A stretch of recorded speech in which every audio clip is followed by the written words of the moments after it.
Hi friends, സുഷസ് paradise four ആനിമൽസിലേക്ക് എല്ലാവർക്കും ഒരിക്കൽ കൂടെ സ്വാഗതം. ഞാൻ എൻ്റെ കുറേ വിഷയങ്ങൾ വീഡിയോ ചെയ്യണം, ഒരുപാട് പെൻഡിങ് ആണ്. ഞാൻ പറഞ്ഞ നാളെ ഇടുമെന്നൊക്കെ പറഞ്ഞ വീഡിയോകൾ ഒരുപാട് പെൻഡിങ് ആണ്. എങ്കിലും എനിക്ക് ഇന്ന് എന്നെ സ്ട്രൈക്ക് ചെയ്ത ഒരു സബ്ജക്റ്റ് ഞാൻ പറയാനായിട്ടാണ് ഞാൻ ഇന്ന് ഈ വീഡിയോ ചെയ്യുന്നത്.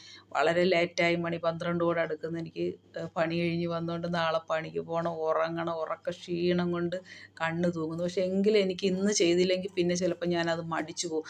അതുകൊണ്ടാണ് ഞാൻ ഇന്ന് ഈ ഉറക്കം തൂങ്ങി തന്നെ ഞാൻ ഇരുന്ന് ചെയ്യുന്നത്. കാരണം എന്ന് വെച്ചാൽ 2-3 ദിവസമായിട്ട് മീഡിയ തുറക്കുമ്പോൾ രേണു സുധിക്ക് ക്യാൻസറാണെന്നൊക്കെ പറഞ്ഞ് തലക്കെട്ടിൽ ഞാൻ കുറേ വീഡിയോകൾ കണ്ടു. പക്ഷെ ഞാൻ ഒന്നുപോലും ഓപ്പൺ ചെയ്ത് നോക്കിയില്ല. കാരണം രേണു സുധിയെക്കുറിച്ച് ഇങ്ങനെ ഉള്ളതും ഇല്ലാത്തതുമായ കാര്യങ്ങൾ പൊടിപ്പും തൊങ്ങലും വെച്ച് ഒരുപാട് വരാറുണ്ട്. കുറേയൊക്കെ കണ്ട് ഞാൻ ബോറടിച്ചു. കാരണം ഇല്ലാത്ത കാര്യങ്ങൾ പറഞ്ഞ് ഒരാളെ ഇങ്ങനെ വെറുതെ വിഷമിപ്പിക്കുന്ന വീഡിയോകളാണ്. അപ്പോൾ മുൻകാലങ്ങളിലൊക്കെ ഞാൻ രേണു സുധിക്ക് അനുകൂലമായി തുടക്ക സമയത്തൊക്കെ കുറേ വീഡിയോകൾ ഇട്ടിട്ടുണ്ട്. പക്ഷേ നമ്മുടെ റീച്ച് ഇല്ലാത്ത കാരണം അതൊന്നും ആരും കാണാനൊന്നും സാധ്യതയില്ല. പിന്നീട് അച്ഛൻ്റെ വിഷയത്തിലും ആ വീടിൻ്റെ വിഷയത്തിലൊക്കെ രേണു സുധിക്കെതിരെയും ഞാൻ വീഡിയോ ഇട്ടിട്ടുണ്ട്. അപ്പോൾ നമ്മൾ തെറ്റും ശരി അത് ആരായാലും അങ്ങനെയാണ് നമുക്ക് ചെയ്യേണ്ടത്. അല്ലാതെ നമ്മുടെ ആളായതുകൊണ്ട് തെറ്റിനെ അനുകൂലിക്കുക, നമ്മുടെ ആളല്ലെങ്കിൽ ശരിയെ തെറ്റായിട്ട് കാണുക, അതല്ല എൻ്റെ പോളിസി. തെറ്റെന്ന് എനിക്ക് തോന്നിയാൽ ഞാൻ തെറ്റെന്ന് പറയും, ശരിയെന്ന് തോന്നിയാൽ അപ്രകാരം രേണു സുധിക്ക് ഞാൻ കുറേ വീഡിയോ രേണു സുധിക്ക് വേണ്ടി ചെയ്തിട്ടുണ്ട്. പക്ഷേ പിന്നീട് ഞാൻ രേണു സുധിയുടെ വീഡിയോകളൊക്കെ ഇപ്പോൾ ഇൻ്റർവ്യൂ ഒക്കെ കാണൽ ഞാൻ വളരെ കുറച്ചിട്ടുണ്ട് വീഡിയോകളും. കാരണം വെറുതെ അതുപോലെ ഒന്നും വാസ്തവം കാണില്ല എന്നതുകൊണ്ടാണ് ഞാൻ ഓപ്പൺ ചെയ്യാത്തത്. ഇതും അങ്ങനെ കുറേ കണ്ട് അതും ആരോ പുതിയൊരു റൂമറാണെന്ന് കരുതി ഞാൻ ഓപ്പൺ ചെയ്തില്ല. പക്ഷേ ഇന്ന് കുറച്ച് വിശ്വസനീയമായ യൂട്യൂബേഴ്സ് വീഡിയോ ചെയ്തത് കണ്ടപ്പോൾ ഞാൻ ഒന്ന് ഓപ്പൺ ചെയ്തു. ഓപ്പൺ ചെയ്തപ്പോൾ എനിക്ക് അത് സത്യമാണെന്ന് തോന്നി. കാരണം ഒരു മീഡിയക്കാരൊരിക്കലും വിളിച്ചിരുത്തി ഇങ്ങനെ രോഗത്തെക്കുറിച്ച് തമാശ പറയില്ലല്ലോ. അടുത്ത് വീണ്ടും ഒരു വിശ്വസനീയമായ ചാനൽ വീണ്ടും ആ വീഡിയോ ഇട്ടപ്പോൾ ഞാൻ അതും കണ്ട്. 2 എണ്ണം കണ്ടതിന് ശേഷം രേണുസുധിക്ക് ഇത് യാഥാർത്ഥ്യത്തിൽ ക്യാൻസറിൻ്റെ രോഗം സ്ഥിരീകരിച്ചു എന്ന് എനിക്ക് ബോധ്യമായതുകൊണ്ട് മാത്രമാണ് ഞാൻ ഈ വീഡിയോ ചെയ്യുന്നത്. കാരണം ആ വീഡിയോകൾ ഞാനിങ്ങനെ തലക്കെട്ടോടുകൂടെ സ്ക്രോൾ ചെയ്ത് കാണാതെ വിട്ടപ്പോഴൊക്കെ ഞാൻ മനസ്സിൽ വിചാരിച്ചത് അവൾക്ക് അങ്ങനെ ഒരു അസുഖമേ വരില്ല. കാരണം അവൾക്ക് അങ്ങനെ ഒരു അസുഖം ഇല്ല.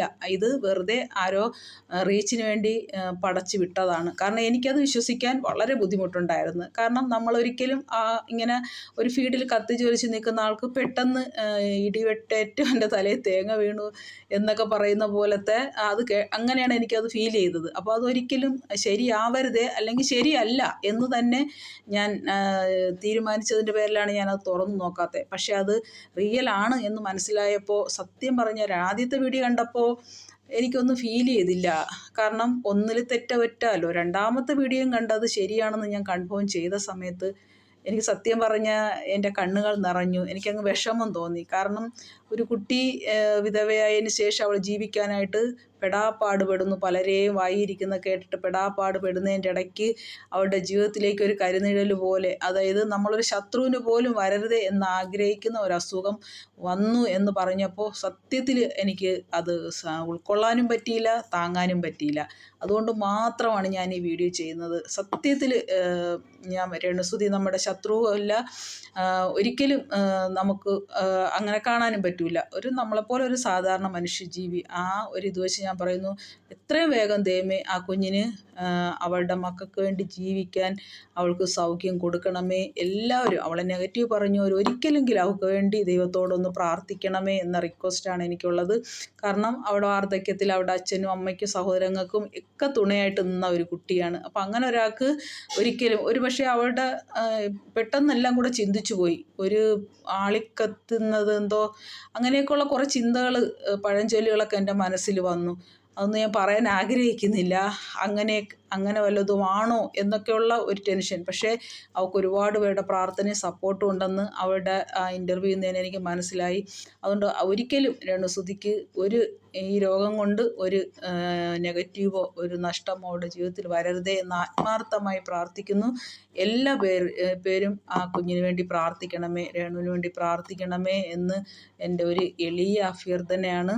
കാരണം അത്രയ്ക്ക് എനിക്കത് ഫീൽ ചെയ്തത് കൊണ്ടാണ് ഞാൻ ആ വീഡിയോ എനിക്ക് ഉറക്കം വന്നിട്ട് ഞാൻ ഈ രാത്രി തന്നെ അത് ചെയ്തത്. അപ്പോൾ എല്ലാവരും ഒരിക്കൽ കൂടെ നിങ്ങളുടെ വീട്ടിലൊരംഗത്തിന് വന്നു എന്ന് ഓർത്തിട്ട് നമ്മുടെ വീട്ടിലൊരംഗത്തെ നമ്മൾ എങ്ങനെ ഉൾക്കൊള്ളും അതുപോലെ അവളെയും ഉൾക്കൊള്ളണം, അവളെ സപ്പോർട്ട് ചെയ്യണം, അവൾക്ക് വേണ്ടുന്ന സഹായങ്ങൾ കൊടുക്കണം. ലൈഫിലേക്ക് തിരിച്ചു വരാൻ അവളെ കൈപിടിച്ചുയർത്തണം. നമുക്കൊന്നും സാമ്പത്തികമായിട്ടൊന്നും അവളെ സഹായിക്കാനായിട്ട് പറ്റില്ല. അപ്പോൾ ഏത് വിധത്തിലാണോ നമുക്ക് പറ്റുന്നത്, പ്രാർത്ഥന കൊണ്ടാണെങ്കിൽ അങ്ങനെ, സാമ്പത്തിക സഹായം കൊടുത്തിട്ടാണെങ്കിൽ അങ്ങനെ, മറ്റു രീതിയിലുള്ള സഹായം കൊടുത്തിട്ടാണെങ്കിൽ അങ്ങനെ, ഒരു മോറൽ സപ്പോർട്ട് എല്ലാവരുടെ ഭാഗത്തുനിന്നും അവൾക്ക് ഉണ്ടാകണമേ എന്ന ഒരു എളിയ റിക്വസ്റ്റ് ചെയ്യാൻ വേണ്ടിയിട്ട് മാത്രമാണ് ഞാൻ ഈ വീഡിയോ ചെയ്തത്. എല്ലാവർക്കും നന്ദി.